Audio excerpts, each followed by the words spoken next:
This is Chad, Africa. It's where our family lived for many years. It's not always the easiest place to get around, but it's full of life, and of people trying to make a life for themselves. Chad is 3/5 Sahara Desert, so it gets really hot, and the roads really dusty. Chad's population is around 12 million. 55% of those 12 million call themselves Muslims. Very few of the children will ever get much of an education. Among the girls, only 5% will ever make it to secondary school. This is the place God sent us to do Bible translation.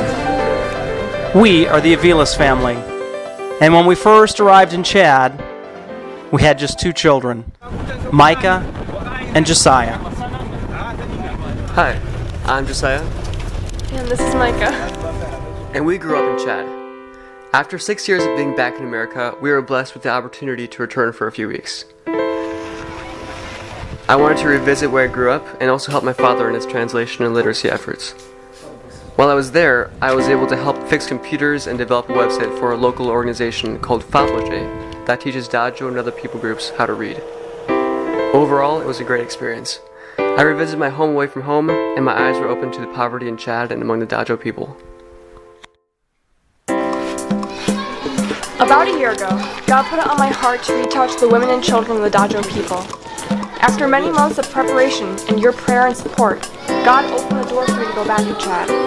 It was such a blessing for me to be able to teach art to the children each morning, which gave me an outlet to share God's love with them in a way they rarely experienced.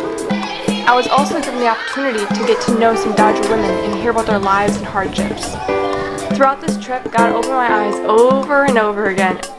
It was a great experience.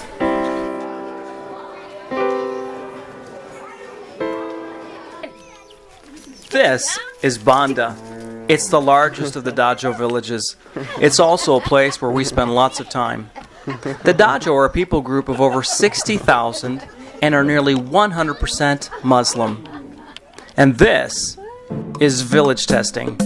It's one of the final parts of the Bible translation process.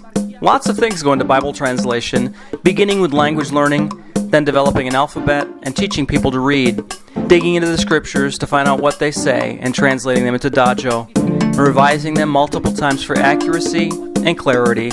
And that's when village testing comes in, followed by consultant checking and publication. Why Bible translation for the Dadjo?